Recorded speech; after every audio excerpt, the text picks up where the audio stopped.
I asked ChatGPT a question that I get asked all of the time, and I just wanted to see what ChatGPT would say when I asked the question. What is equity release and what is a further advance? And also explaining what a remortgage is. Make sure you stay tuned until the end because I'm going to explain equity release, remortgages, as well as further advances. And I'll also then be able to explain the criteria to you. My name is Anthony Lindsay, and I make these videos not to replace speaking to a qualified professional, but that I can talk through various things that you might want to discuss with your mortgage broker.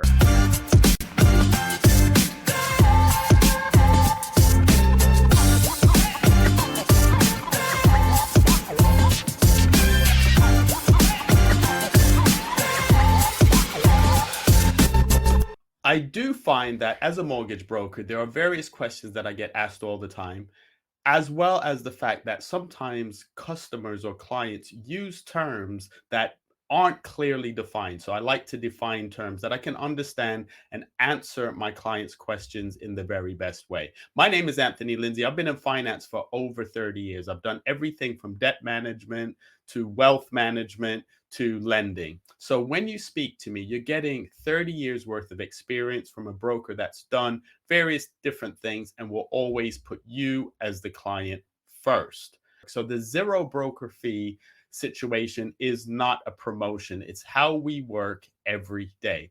When you go to a fee charging broker, you want to make sure that you're paying for results and not promises. So we make sure that we offer you results and you do not pay unless we get you results. Remember, your home may be repossessed if you do not keep up the repayments on your mortgage. So accessing equity in your home through your lender can be done two main ways. So when people are asking about equity release, it's usually one of these two things. It's either a further advance where you borrow additional funds from your current lender, sometimes at a different rate to your main mortgage. The other one is a remortgage. So remortgage can be just traditionally when you reach the end of your fixed term, or it can be because you want to raise additional funds or you want to release equity. It's where you switch to a new lender, repay the existing mortgage, and raise extra funds at the same time. Both routes give you the access to cash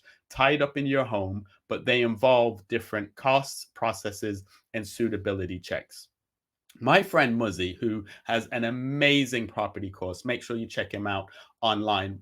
During one of our podcasts, what Muzzy said is, you can't take a brick to pay for bread, which is to say, when you have equity in your home, you can't just go to the store and say, I have equity in my home. In order to release that equity or in order to access that money that you have in your home, you're going to either do a remortgage, a further advance, or I do have a video on HELOC. So home equity line of credit. A HELOC is quite different. So a HELOC gives you access to the equity in your home and you use it as revolving credit. Make sure you check out that video. But first, let's start with a further advance. So what is a further advance? So a further advance is where you stay with your current lender. So this is one of the key things and one of the main differences between a remortgage and a further advance is with a further advance, you're staying with the lender that you're currently with, the lender that you already have your mortgage with.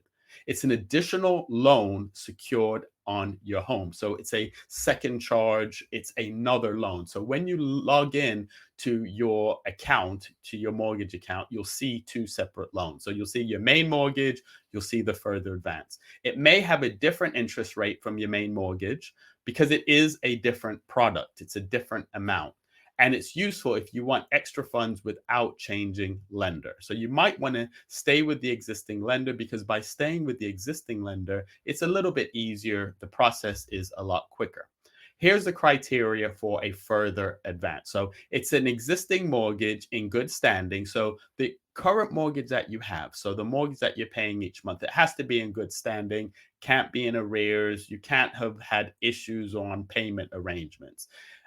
In many cases, there's a minimum amount of time you have to have held your existing mortgage, usually at least 6 to 12 months since the original mortgage was taken out. So they're going to do affordability checks because it is an additional loan.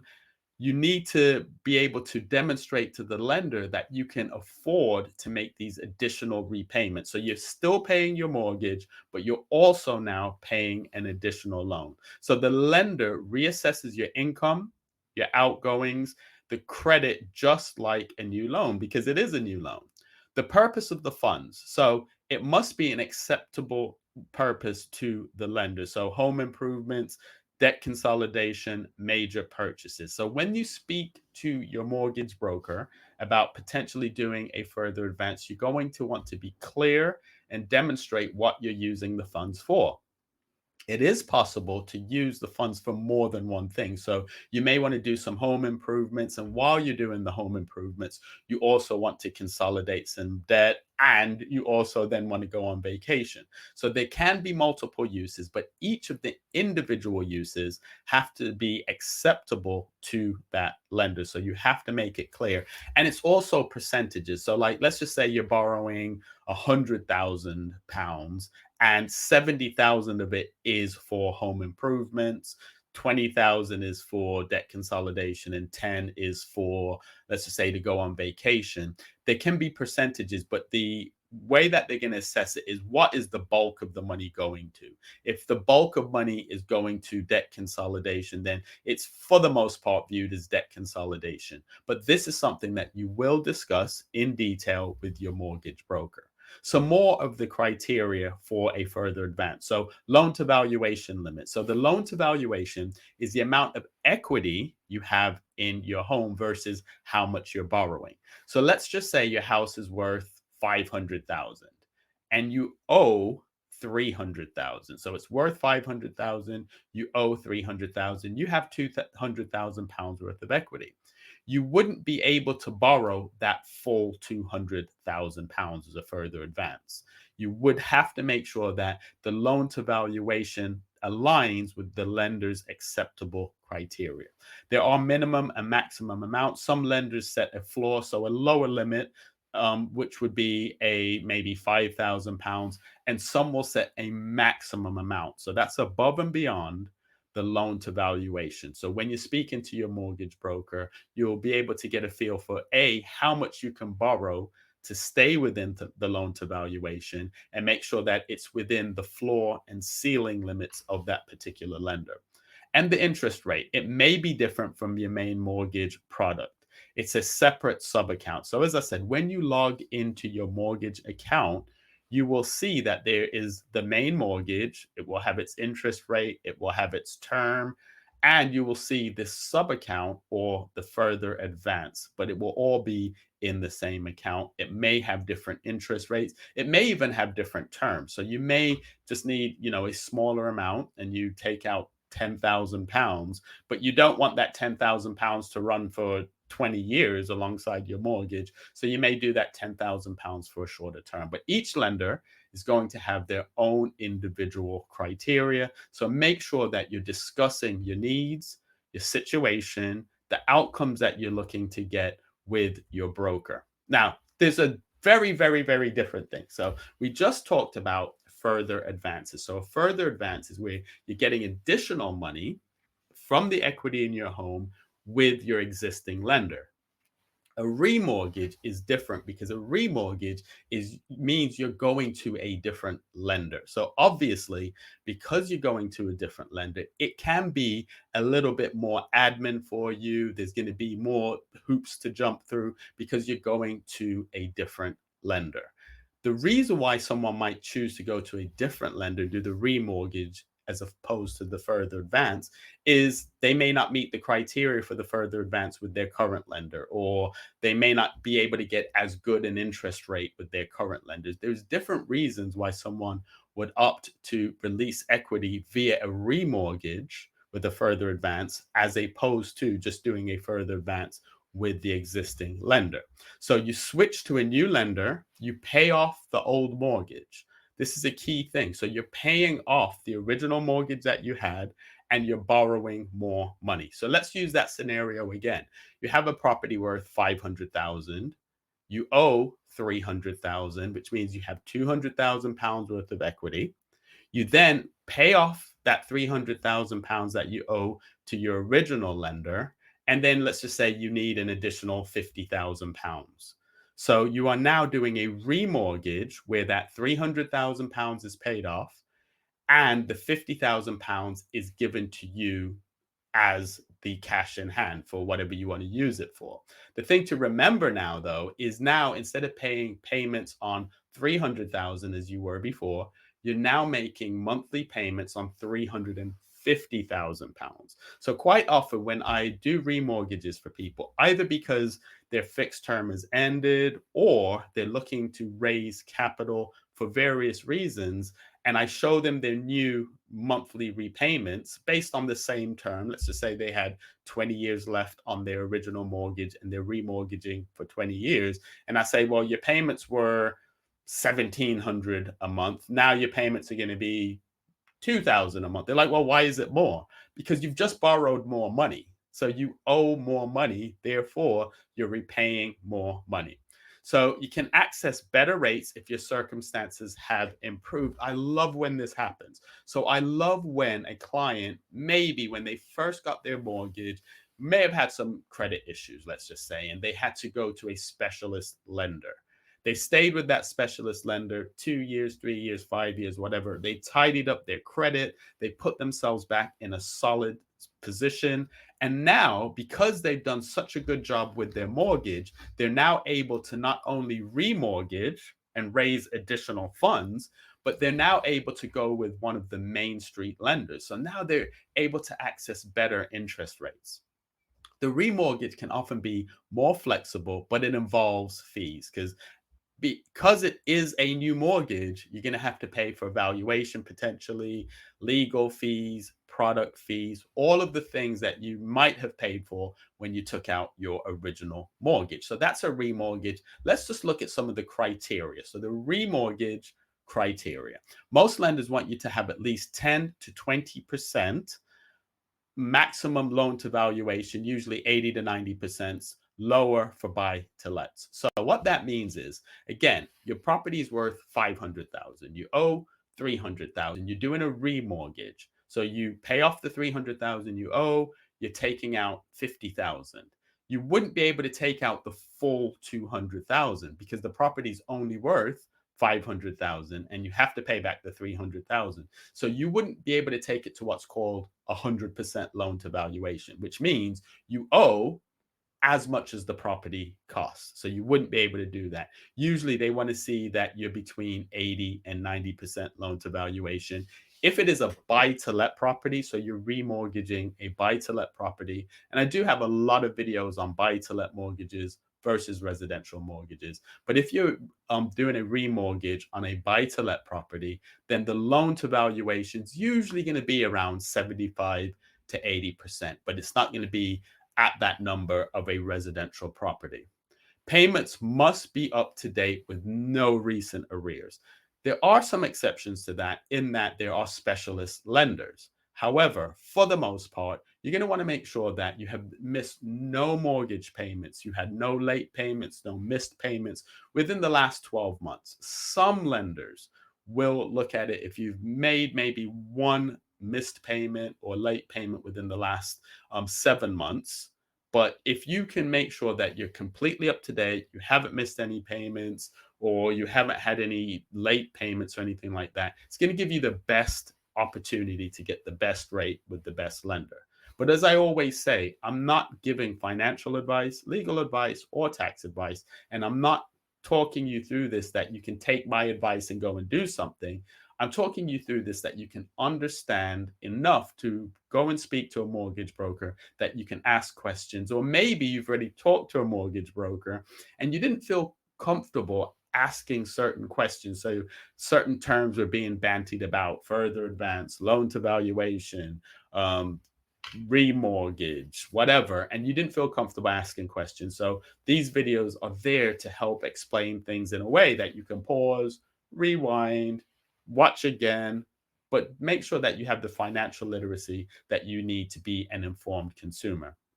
And you need a cleanish mortgage history. That's going to be one of the vital things. A satisfactory credit record, though some specialist lenders can accept adverse credit with restrictions. So what that means is Your credit profile, not your credit score. I say it all the time. You want to make sure that your credit profile is positive. You want to make sure you haven't had any late payments, missed payments, CCJs, defaults, anything like that. Although the caveat is, if you have had any of those things, you can look at a specialist lender. So, more of the remortgage criteria, lenders check your income, outgoings, and debts. So, again, it's a loan, it's a remortgage. You are going and getting a new loan with a new lender. They need to know what your income is. Are you self employed? Are you full time employed? Are you part time employed? Do you have benefits? Are you paying personal loans, etc.? One of the positives with the remortgage or even with the further advance is, let's just say you're doing a debt consolidation further advance, or in this case, a remortgage. And let's just say you're servicing personal loans and credit cards, and those amount to £1,000 a month that you're paying out. Let's just say you have £20,000 worth of credit card loans and personal loans, and you're paying £1,000 a month. The great thing about how they assess your income and your affordability is, because you're now transferring that debt into the further advance, which will usually be at a lower rate, they're not going to take that £1,000 out of your affordability, because in essence you're not paying that £1,000 anymore. So if you're doing debt consolidation and the purpose of the remortgage or further advance is partially debt consolidation, it can free up more money for you per month. So you're taking unsecured debt such as credit cards or personal loans, those are unsecured debts, and you're adding them to your mortgage. So you're converting a loan that you already owe of £20,000 that might be on, let's just say, 23% because it's a credit card, and you're now putting that into your mortgage payment. So it can actually reduce the amount of money that you are paying each month without borrowing more money, because you already owed the £20,000 on credit cards and personal loans. The affordability is assessed using current lender stress tests and interest rate assumptions. So stress tests are looking at how much does it cost to live right now? What is inflation looking like? What is, electricity and gas and all of those things looking like? So it's not just like you make £2,000 a month and you say, well, I'm paying £700 a month in credit card, personal loan, electricity. They're also going to look at the cost of living at the moment. So that's the stress testing. Most purposes are allowed for debt. So you can do debt consolidation, you can do home improvements, raising funds for purchases. But as with a further advance, you want to make sure that you have a clear, honest, open conversation with the mortgage broker, that when they put together your mortgage application, or in this case, the remortgage application, they're able to detail and document to the lender what the use of the funds is. In a lot of cases, especially if you're doing large refurbishments or home improvements, the lender may ask for a breakdown of what you're doing. They may even ask for a quote. And that's not to trip you up. It's not to be nosy. It's because they understand how much things cost. So if you have a one-bedroom apartment and you're saying that, you're doing a new kitchen and it's going to be £30,000, that doesn't sound right. So always be honest. Always be honest. The worst thing you can do is be dishonest, because not only will that impact the ability for you to get mortgages in the future, but it may put you in a really bad legal situation. Some lenders restrict business use or speculative investment. So what this means is, some lenders won't allow you to say, well, I'm borrowing this money to start a business, or I'm borrowing this money because there's this stock that I want to buy. You will need to declare the purpose of the funds and why you're borrowing the money. Always be open, always be honest. And as it says here, some lenders, so there are other lenders that are more flexible. So there's no need to be dishonest, because there are specialist lenders that can meet most needs and can assist you for most legitimate legal purposes for raising additional funds. So we've covered off a little bit about further advances and a little bit about remortgages. They're both ways of releasing equity in your home. I make these videos to increase and improve your financial literacy. This is also why I wrote my book. A mortgage is a really big loan. The book covers off some basics about finance, not just mortgages. It's a great gift if you know anyone who has recently relocated to the UK and they just want to understand how finance works in the UK. It's also perfect if you have young adults who are on their journey to purchasing a property and just starting their life. It gives them fantastic guidance. It comes from 30 years of my experience working in finance, both in the US and in the UK. So, if you have young people who you want to make sure that they have the basics and understand what they need to do to be able to get on the property ladder and not be a part of generation rent, this is a great gift. It's available on Amazon. It's called A Mortgage is a Really Big Loan. It's written in a way that anyone can read it, understand it, take the concepts away, and be able to be successful and have much better financial literacy. So we've talked through remortgages, we've talked through further advances. If you're interested in either of those things, what do you need to do? I'm going to talk you through the step by step. How do you prepare for a further advance or for a remortgage? First and foremost, make sure you check your credit report. You should be checking your credit report at least once a year. My advice would be twice a year. But before you proceed with a remortgage or a further advance, make sure you check your credit report. And I don't mean just your Equifax or just your Experian or just your TransUnion or the number you get through your banking app. You should get your credit report from checkmyfile.com. The reason why you want to use checkmyfile.com is because it's going to give you a comprehensive consolidated credit report. So it's going to show you Equifax, Experian, and TransUnion. It's going to show what searches have been done on you. It's going to show any late payments, missed payments, CCJs, or defaults. It will also show repossessions. It's important that you understand your credit situation before you look to do a further advance because this will determine which lenders you'll be able to work with. The other thing that you want to do is review your budget. Remember, you're borrowing more money. So that means you're going to be paying out more. Can you afford it? Is it the right thing for you to do? If you're on high interest credit cards, it may be a good thing to consolidate that debt because you already owe that money. And the interest rate on your credit cards might be higher than what you could get if you did a further advance or a remortgage. I'm not here to tell you that there's one size fits all. I'm just saying that you should consider these things. Make sure you check your budget. And also, if you're an older individual like me, make sure that it aligns with when you plan on retiring. Because if you're doing a further advance or a remortgage, you want to make sure that these things are cleared before you retire because you might be on a fixed income. Get a mortgage statement. So get a mortgage statement. How do you know how much you owe on your mortgage without looking at the mortgage statement?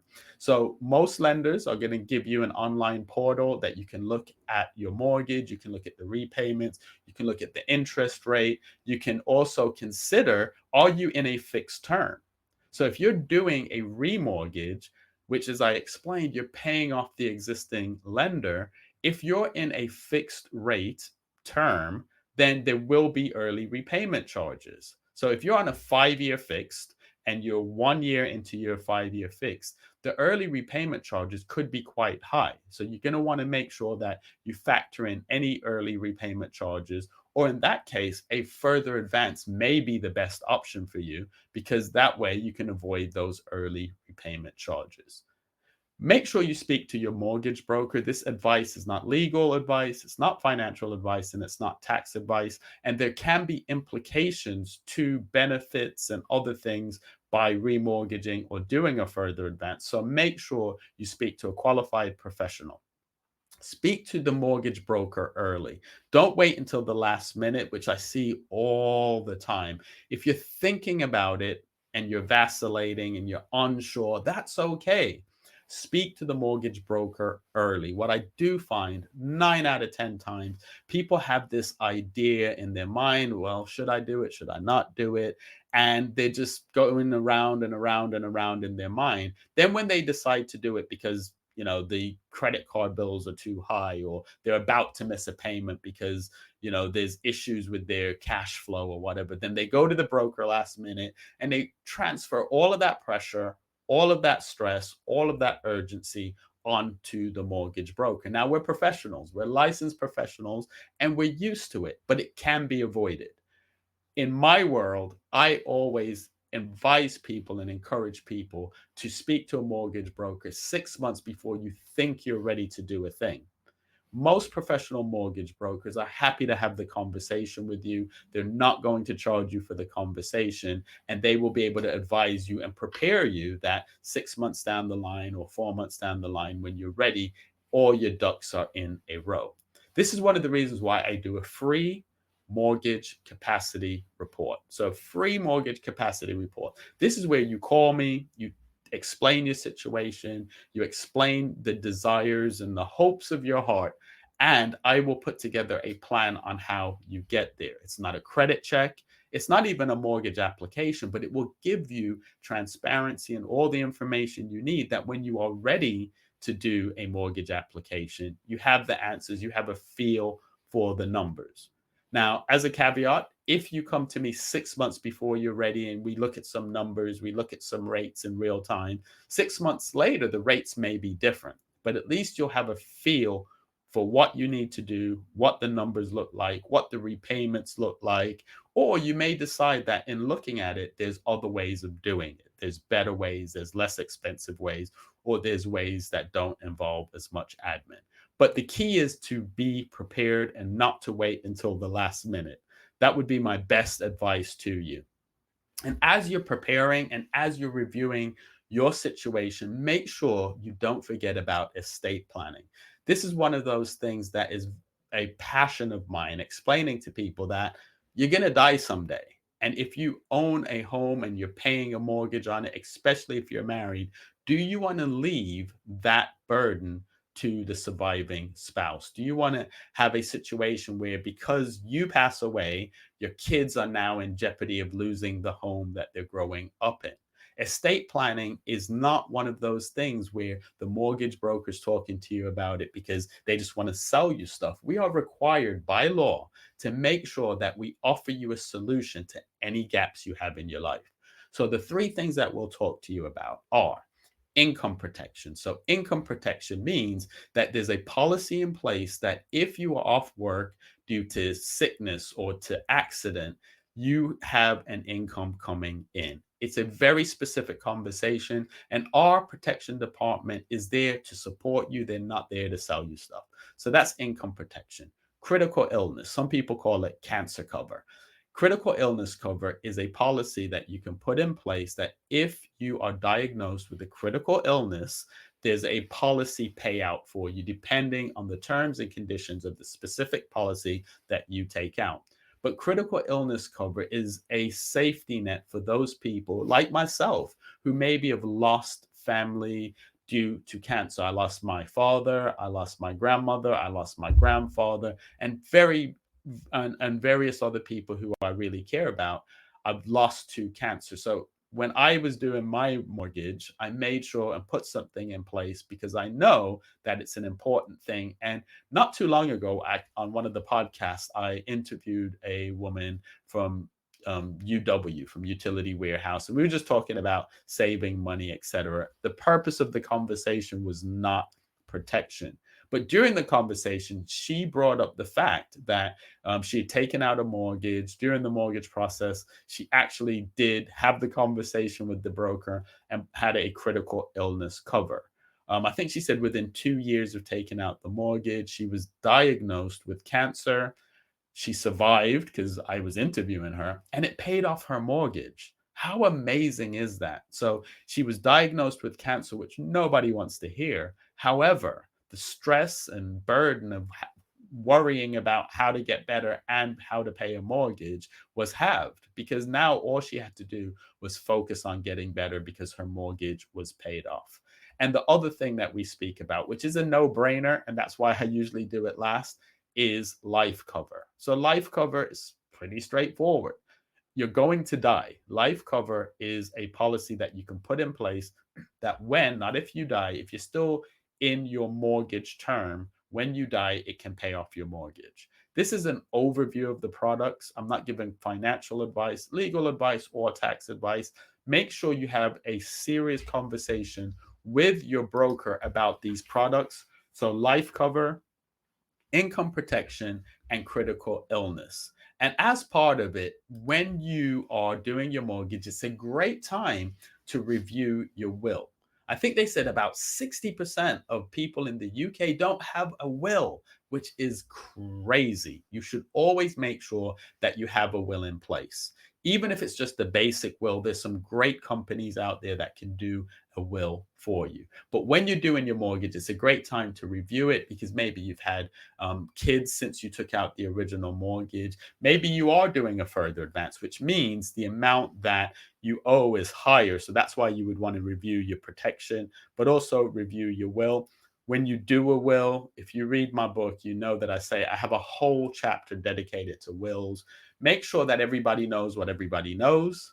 So if you're doing a will, just kind of let people know I've done a will, that they kind of have a feel for when the date is. Whoever the executors are, make sure people know who the executors are, and disclose to your friends and family, anyone that's involved or impacted by the will, let everybody know what everybody knows. And what I mean by that is, I have an older daughter and a younger daughter. I got married quite late in life. My younger daughter is with my wife, and then my older daughter was with my girlfriend at the time, etc. But my older daughter knows what everybody's getting. My younger daughter knows what everyone's getting. My wife knows what everyone's getting. My brothers, my sisters, my mom, everybody knows what everyone's getting. That way, it means after I pass, there's no dispute. There's no, well, daddy told me this, and no, but husband told me this. No, but everybody knows what everybody knows.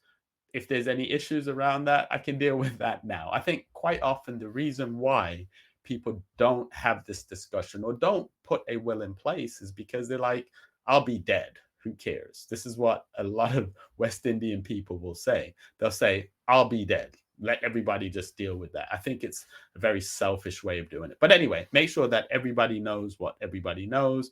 And because you are doing a mortgage or a remortgage, make sure that the deeds and everything is put together properly and the right people are on the deeds and your family knows, because you should be preparing an estate for future generations. So in the Bible, it says, a wise man leaves an inheritance for his children's children.